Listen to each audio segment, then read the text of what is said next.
आज थोड़ा बम फोड़ा जाएगा, शब्द रूपी बम सभी के लिए है। ये विषय जिसकी चर्चा अब तक मैंने नहीं की।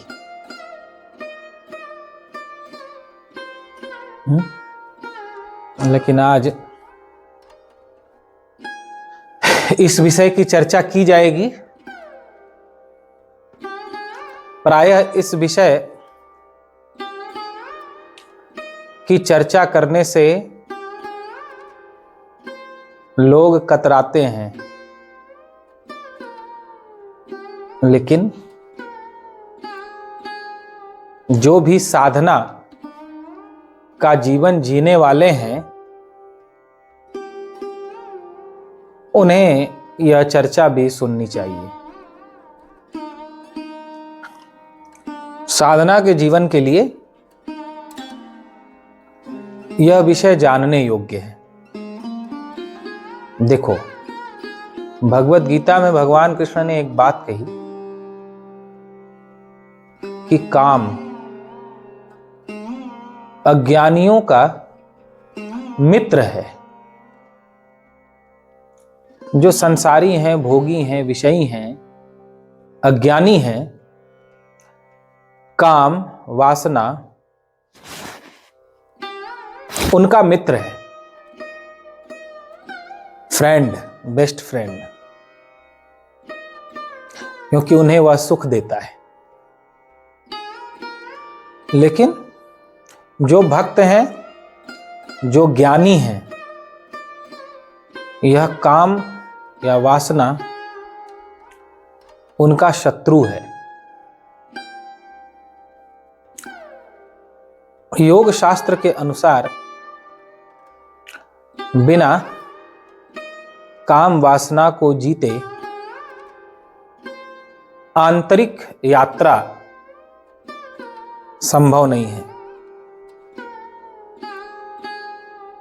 परमात्मा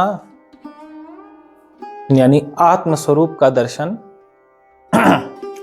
तब तक नहीं होता जब तक संपूर्णता से ब्रह्मचर्य का पालन नहीं होता।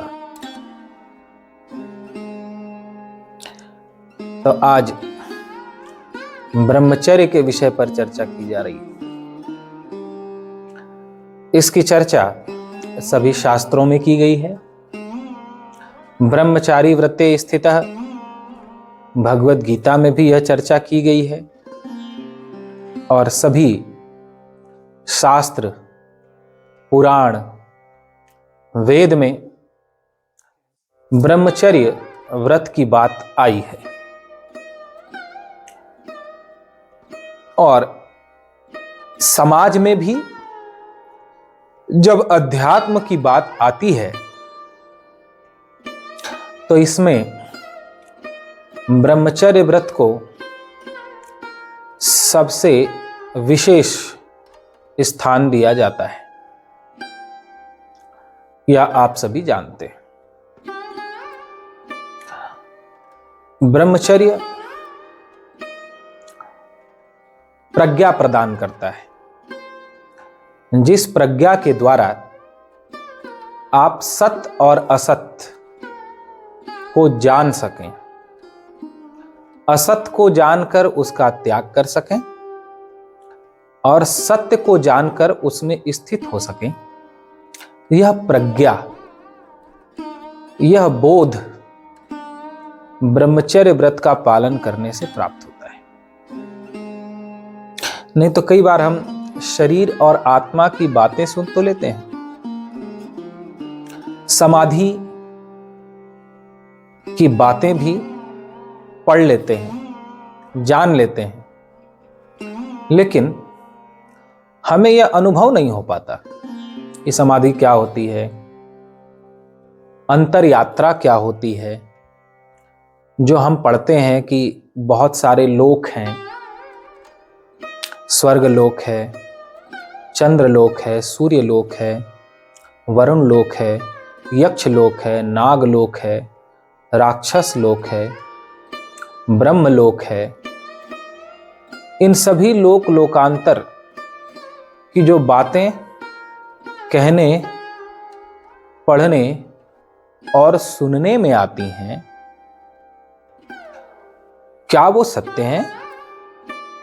सत्य तो हैं, लेकिन हमें उसका अनुभव तब होता है या सूक्ष्म शरीर के द्वारा उन लोकों को हम समाधि में तब देख पाते हैं, अंतर यात्रा हम तब कर पाते हैं जबकि जीवन में ब्रह्मचर्य का पालन होता है। इसलिए ब्रह्मचर्य पर चर्चा करना साधक के लिए साधना पथ में अनिवार्य होता है। दो तरह के लोग होते हैं, एक गृहस्थ आश्रम में और एक संन्यास आश्रम में। जहां गृहस्थ अपनी पत्नी के साथ रहते हैं, वहीं सन्यासी के लिए सारी जगत अपनी मां और बहन होती है। गृहस्थ आश्रम में जहां एक पत्नी व्रता और एक पतिव्रता होकर रहा जाता है, वहीं सन्यास आश्रम में संपूर्ण जगत को परमात्मा का रूप देखकर रहना होता है। सिया राम मैं सब जग जानी, जगत की जितनी माताएं हैं वो भगवती सीता का स्वरूप है और जगत के जितने पुरुष हैं वो भगवान श्री राम का स्वरूप है। ऐसा दर्शन करते हुए संन्यास आश्रम में रहने का विधान होता है। सारी इतना उच्च भाव नहीं हो पाए यदि कि सब में भगवती को देख सके या सब में भगवान को देख सके, तो भी सन्यासी के लिए सबको अपनी मां बहन ही देखना, ऐसा होना चाहिए। तभी ब्रह्मचर्य की शक्ति से वह अपनी आध्यात्मिक यात्रा को सफल बना सकता है।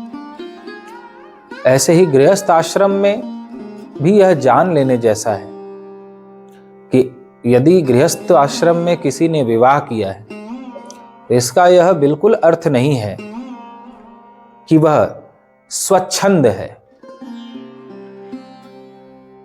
इसका यह बिल्कुल अर्थ नहीं है कि वह भोगी बनकर गृहस्थ आश्रम में रहे। गृहस्थ के पीछे आश्रम जुड़ा हुआ है, जैसे सन्यास के पीछे आश्रम जुड़ा हुआ है, सन्यास आश्रम। ब्रह्मचर्य के पीछे आश्रम जुड़ा हुआ है, ब्रह्मचर्य आश्रम। ऐसे ही गृहस्थ के पीछे भी आश्रम शब्द जोड़ा गया है, गृहस्थ आश्रम। तो वह आश्रम है जहां पति पत्नी बाद में है, पहले साधक और साधिका हैं, पहले भक्त हैं, बाद में पति पत्नी। और यदि साधना करते हुए जब तक ध्यान के साथ, सत्संग के साथ, विवेक के साथ, समझ के साथ, सजग होकर सात्विकता पूर्वक सात्विक खान पान रहन सहन करते हुए जीवन जीते हैं, तो एक समय के बाद पति पत्नी नहीं रह जाते, बल्कि पति पत्नी ये दोनों भाई बहन जैसे हो जाते हैं। काम को एक खूंटे में बांधने के लिए विवाह की परंपरा स्थापित की गई। यह मन बहुत जगह पर न भटके, एक जगह पर ही इसे केंद्रित करो और फिर धीरे धीरे वहां से भी मन को हटाकर परमात्मा में स्थित हो जाओ। इसके लिए विवाह और गृहस्थ आश्रम बसाया गया। धर्मात्मा पुत्र उत्पन्न हो, धर्मात्मा संतान उत्पन्न हो, इसके लिए विवाह की परंपरा बनाई गई। लेकिन गृहस्थ आश्रम केवल भोग या आनंद के लिए नहीं, बल्कि गृहस्थ आश्रम साधना के लिए है। अतः एक समय के बाद साधन पूर्वक, तप पूर्वक जीवन जीते जीते जीते जीते पति और पत्नी दोनों निर्विषयी हो जाएं, दोनों के मन में विषय विकार न रह जाए एक दूसरे के प्रति, यह गृहस्थ आश्रम में धर्म पूर्वक जीवन जीने की सफलता है। और यदि ऐसा नहीं हो पा रहा है लंबे समय तक, लंबा समय बीत जाने के बाद भी यदि ऐसा नहीं हो पा रहा है, तो इस पर विचार करना चाहिए।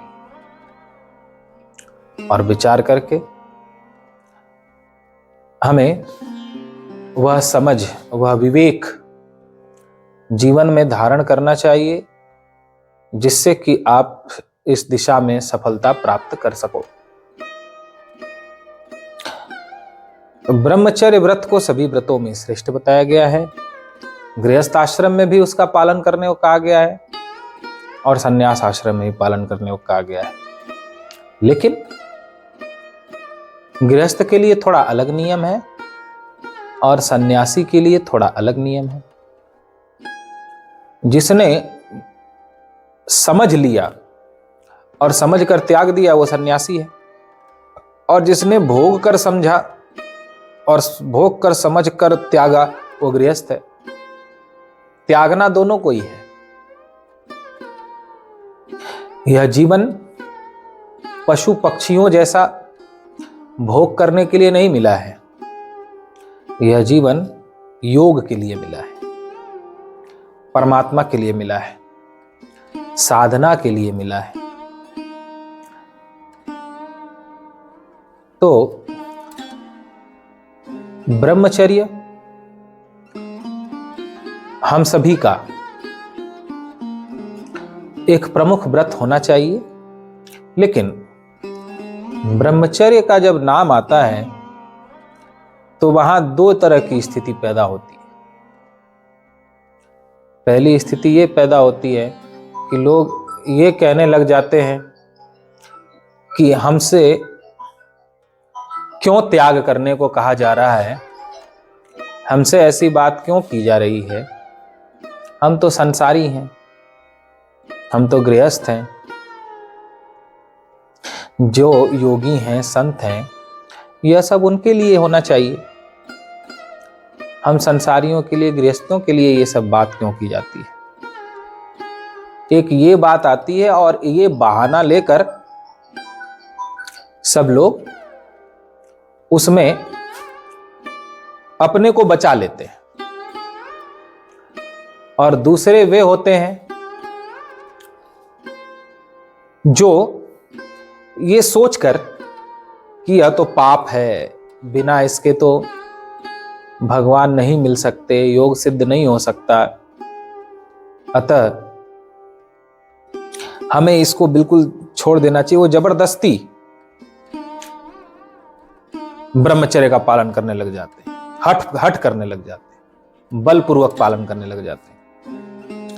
न तो हट करना है और न तो बहना है। बहना भी नहीं है बहाना लेकर कि हम तो संसारी हैं, और हट भी नहीं करना है, बल्कि जीवन में भगवान के प्रति वह प्रेम विकसित करना है जिससे अपने आप ही मन हट जाए। देखो, प्रेम तो वही है। वह प्रेम चाहे संसार के लोगों से कर लो और चाहे वह प्रेम परमात्मा से कर लो। जब प्रेम भगवान से बढ़ने लग जाता है तो विषय अपने आप निवृत्त होने लग जाते हैं। भक्ति बढ़ने लग जाती है, स्मरण बढ़ने लग जाता है, ध्यान बढ़ने लग जाता है, तो काम वासना का त्याग नहीं करना पड़ता, बल्कि अपने आप जैसे सूर्य के उदित होने पर अंधकार चला जाता है, वैसे ही ये वासनाएं समाप्त हो जाती। तो एक तो यह उपाय है कि आप अपना स्मरण बढ़ाओ, आप अपना जप बढ़ाओ, आप अपना ध्यान बढ़ाओ। तो भगवान से जैसे जैसे प्रेम बढ़ता जाएगा, भगवान से जैसे जैसे सेवा बढ़ती जाएगी, वैसे वैसे विषय वासना दूर होती जाएगी, कम होती जाएगी, घटती जाएगी, घटती जाएगी, घटती जाएगी और एक दिन समाप्त हो जाएगी। जहां संसारी, विषयी, भोगी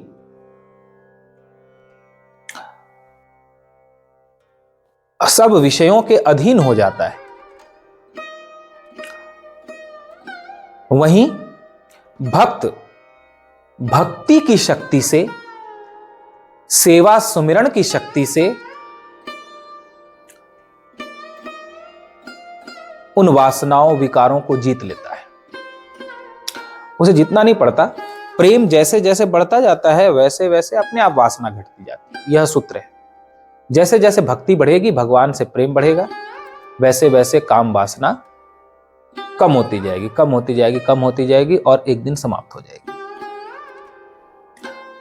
तो एक तो यह उपाय है, खाली मन शैतान का घर होता है। अपने मन को खाली न रखे, सदा भगवान के स्मरण में, ध्यान में, चिंतन में लगा कर रखे, उनके प्रेम में ही मन को डुबा कर रखे। तो धीरे धीरे धीरे धीरे धीरे इनसे निवृत्त हो जाएंगे।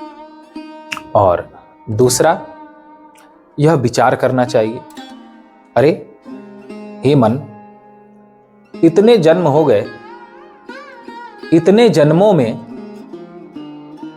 तुमने यही भोग तो भोगे हैं। काम का सुख भोगा है, अच्छा खाने का सुख भोगा है, अच्छा पहनने का सुख भोगा है, स्त्री पुत्र परिवार का सुख भोगा है। यही पता नहीं कितने जन्मों से भोगते भोगते अब तुम इस जन्म में आए हो। तुम्हें पुनः परमात्मा ने अवसर दिया कि तुम काम को छोड़कर राम से प्रीति कर सको, अपना मंगल कर सको, कल्याण कर सको। तो हे मन, तुम इस ओर ही फिर क्यों देख रहे हो? अरे जो भोग तुम भोग कर बड़ा आनंद मना रहे हो, जो तुम सोचते हो कि इस वासना में, इस भोग में बड़ा आनंद है, ये भोग तो पशु पक्षी भी भोगते हैं, कीड़े मकोड़े भी भोगते हैं और सभी अंत में मर जाते हैं, मिट्टी में मिल जाते हैं। कभी भी इस भोग को भोगने वालों के चेहरे पर हमने शांति नहीं देखी, हमने सुख नहीं देखा। अपने मन से कहना चाहिए कि हे मन, तू तो सोचता है कि भोग में बड़ा आनंद है, लेकिन बता कि तूने ये भोग पता नहीं कितनी बार भोगे, पता नहीं कितनी बार काम के अधीन हुआ, स्त्री के अधीन हुआ, पुरुष के अधीन हुआ, लेकिन क्या आज तक तुझे सुख मिला? क्या तू आज तक के लिए, सदा के लिए सुखी हो गया? हे मन, जितने भी संसार के लोग हैं वे सब दुखी ही तो दिखाई पड़ते हैं। यदि इस काम में सुख होता तो क्या उनका चेहरा आनंद और शांति से भरा न दिखाई पड़ता? उनके चेहरे पर सुख न होता जो इस भोग को भोगते हैं? लेकिन आज तक उनके चेहरे पर शांति नहीं दिखाई पड़ी, आनंद नहीं दिखाई पड़ा। इससे सिद्ध होता है कि इसमें आनंद नहीं है, केवल आनंद का आभास होता है, सुख का आभास होता है। तो जब ये विषय कई बार भोग लेने के बाद अब तक सुख न मिला, अब तक हम सुखी न हुए, अब तक शांति नहीं मिली, तो फिर आगे भी क्या मिलेगी? तो जब मैं इसको जान गया हूं कि इसका परिणाम क्या होता है, यह कभी भी शाश्वत सुख देने वाला नहीं है, तो फिर मैं इसमें क्यों रमण करूं? क्यों न मैं अपना संयोग परमात्मा से करूं, क्यों न मैं वह प्रेम अपने प्रभु से करूं। तो इस प्रकार जब हम या तो समझ जाते हैं कि इसमें कुछ नहीं है, असार है, तब हम इसका सहज त्याग कर पाते हैं। और या तो हमारा प्रेम, हमारी भक्ति, हमारा स्मरण ऐसा हो जाता है, हृदय ऐसा भर जाता है भक्ति भाव प्रेम से, तब हम इसका त्याग कर पाते हैं। दो ही रास्ता है। लेकिन कई लोग इस भूल में पड़ जाते हैं और ब्रह्मचर्य के नाम पर या तो जबरदस्ती हठपूर्वक पालन करने लग जाते हैं, और हठपूर्वक रोककर पालन करने वाले के मन में भी वही घूमता रहता है। भले उसने अपने आप को संकल्प से रोक रखा है, लेकिन मन तो घूम ही रहा है। अब मन से भोग करो तो वो अभी तो एक तरह का भोग हुआ। तो तन को रोकने से मन भागता है, लेकिन जब तन और मन दोनों रुक सके, और मन रुकता है सिर्फ भजन से, स्मरण से, सतत प्रेम से, या फिर समझ से, सत्संग से। सत्संग सुनोगे, विचार करोगे उस विषय पर, क्या प्राप्त होता है इससे हमें, आखिर इससे प्राप्त क्या होता है, आखिर इससे हमें मिल क्या जाता है, कि इतना जीवन बीत गया मेरा, इतने वर्ष हो गए, तो भी हम इसके पीछे भागते हैं, इसके अधीन हो जाते हैं। इस प्रकार जब समझ पूर्वक विचार करोगे, या तो तब उसका त्याग कर पाओगे, और या तो प्रेम भक्ति बढ़ेगी तब उसका त्याग कर पाओगे। तो ये दो उपाय बताइए। इसको हठपूर्वक रोककर भी नहीं इसको त्याग सकते, इससे लड़कर भी इसे नहीं जीत सकते, और बहने वाले तो पशु हैं ही। हाँ, धीरे धीरे धीरे धीरे धीरे धीरे धीरे धीरे धीरे धीरे धीरे धीरे धीरे धीरे भी विषयों का त्याग किया जाता है। जैसे ध्यान देना, सिगरेट पीने वाले जब सिगरेट एकदम से छोड़ देंगे तो दस्त होने लगेगी। बीड़ी सिगरेट जो रोज पीते हो, एकदम से छोड़ देंगे दस्त होने लग जाएगी और स्वास्थ्य थोड़ा खराब हो जाएगा। तो उनको कहा जाता है कि आप धीरे धीरे धीरे धीरे धीरे धीरे सिगरेट कम करो। तो हफ्ते में 1 सिगरेट कम करते जाते हैं। पहले 10 पीते थे दिन भर में, तो अब 9 पीते हैं। 9, फिर अगले हफ्ते 8 पीने लगते हैं, 2 छोड़ देते हैं, फिर तीसरे हफ्ते में 7 पीने लगते हैं। ऐसे धीरे धीरे धीरे धीरे धीरे धीरे धीरे धीरे आराम से छूट जाती है सिगरेट। और वो विचार भी करते हैं कि इसमें क्या सुख मिल रहा है, हमें धुआं हो रहा है, शरीर को भी गंदा कर रहा है। जब समझ पूर्वक, केवल ऐसे बेहोश होकर नहीं, समझ पूर्वक जब उसे उसके परिणाम पर विचार करते हैं, निष्कर्ष पर विचार करते हैं, आखिर इससे मिल क्या रहा है हमें सिगरेट पीने से, और ऐसे विचार करके धीरे धीरे धीरे धीरे धीरे हर हफ्ते 1-1 सिगरेट कम करते करते करते करते करते करते करते करते एक दिन छोड़ देते हैं, और न स्वास्थ्य खराब होता है न मन खराब होता है। ऐसे ही एकदम से हम जब कोई विषय छोड़ना चाहते तो नहीं छूटता, लेकिन धीरे धीरे धीरे धीरे धीरे धीरे धीरे धीरे भक्ति की शक्ति से, भगवान की शक्ति से जब धीरे धीरे धीरे धीरे हम छोड़ने लगते हैं, तो धीरे धीरे धीरे धीरे धीरे धीरे कम करते करते करते करते करते करते एक दिन संपूर्णता से हम इसे छोड़ पाते हैं। तो यहां तक सबको पहुंचना चाहिए और इसके लिए प्रयास करना चाहिए। तो गृहस्थ आश्रम में भी एक समय के बाद धीरे धीरे धीरे यह अपने अधिकार में होना चाहिए, और आप पति पत्नी ही न रह जाएं पूरे जीवन। मरते तक पति पत्नी ही रह गए तो आप फेल हो गए, आपने न साधना की न भक्ति की। लेकिन यदि एक समय के बाद आप पति पत्नी न रह गए बल्कि भक्त हो गए, और एक दूसरे के साथ रहकर भी निर्विषयी बने रह गए, तो यह गृहस्थ आश्रम में साधना की भक्ति की सफलता है। तो जिसके लिए आप सभी को भी प्रयास करना चाहिए। तो यह विषय कभी कहा नहीं गया था, लेकिन आज सुबह से ही इस विषय पर विचार आया। तो आप लोग लगभग 1-1.5 साल से सत्संग सुन रहे हैं, तब आप लोगों को जो इस दिशा में बढ़ना चाहते हैं, उनसे यह बात कही गई। तो पाप समझकर भी नहीं छोड़ना है और बहना भी नहीं है, इसको जबरदस्ती भी नहीं करनी है, लड़ना भी नहीं है इससे, बल्कि इस काम वासना को, इस काम रूपी शत्रु को समझ के साथ, भक्ति के साथ धीरे धीरे त्यागना है। इसके लिए भगवान का आशीर्वाद परम आवश्यक है। परम आवश्यक है भगवान का आशीर्वाद और सत्संग। जे राखे रघुबीर ते उबरे ते ही काल में। भगवान ने जिसकी रक्षा की वही बच पाया। तो भगवान के सहारे ऐसा हो सकता है, तो इस पर सभी विचार करें। जिनको विचार करना हो विचार करें, और जिनको बात ठीक न लगी हो वे फिर जैसे जीवन जीते हैं वैसे जिए, जैसा उचित समझते हैं। तो सभी को आशीर्वाद है, सभी का मंगल हो, सभी का कल्याण हो। बोलिए सत्य सनातन धर्म की जय।